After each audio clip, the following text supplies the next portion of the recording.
I pozdrav svima ljudi, u ovom klipu ću vam pokazati jedno tajno sanduče na Facebooku.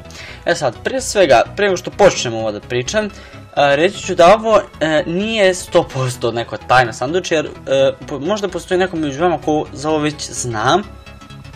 I ovo nije uopšte sakriveno što se tiče Facebooka, ali retko ko je ulazio tu da pogleda šta tu ima i zato kažu da je to tajno sanduče, ali dobro, to sad nije bitno. Neću puno da tu pomoći, odmah da vam pokažem gdje je to. Znači, kada odete ovdje na poruke i kliknete, ovdje će vam se pojaviti vaše poruke koje vam je neko poslao. Sada, ako niste nikada zapazili ovo gore, kao što ja nisam do skoro zapazio, je da imate ovdje nedavno i zahtjevi za poruke. Ja ću kliknuti zahtjevi za poruke i ovdje će vam se pojaviti poruke ko vam je poslao neko ko vam nije prijatelj. Dakle, neko ko vam nije prijatelj. Ali, ovo što ću vam sad reći nisam 100% siguran, ali mislim da se ovdje pojave osobe koje imaju bar jedan zajednički prijatelj, ali ipak nije samo na nijednog zajedničkog prijatelja. Nisam siguran po čemu oni ovdje sortiraju ljude, ali nebitno. Ako idete ovdje see filtered requests, ovdje će vam se pojaviti sve poruke koje vam je poslao neko.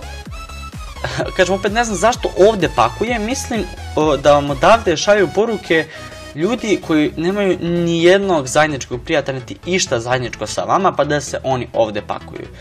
Dakle, ja zaista nisam mogao verujem koliko ljudi meni poslao poruku da nisam video uopšte. Ja sam neke od ovih i pročitao, tako da zato možda bi ovdje trebalo ima i više, ali verovatno ovo nećete ni vidjeti, što će zablurujem.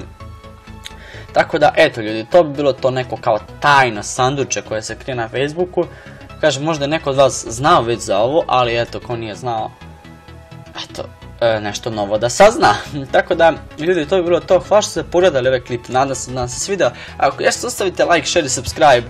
Posjetite moju Facebook stranicu, evo kako zove moja Facebook stranica. Dakle, stalno kažem da posjetite i retko ko dođe da posjetite, tako da posjetite moju Facebook stranicu, link Facebook stranici ćete imati u deskripciji. Tako da, to bi bilo to i vidimo se u nekom sljedećem klipu.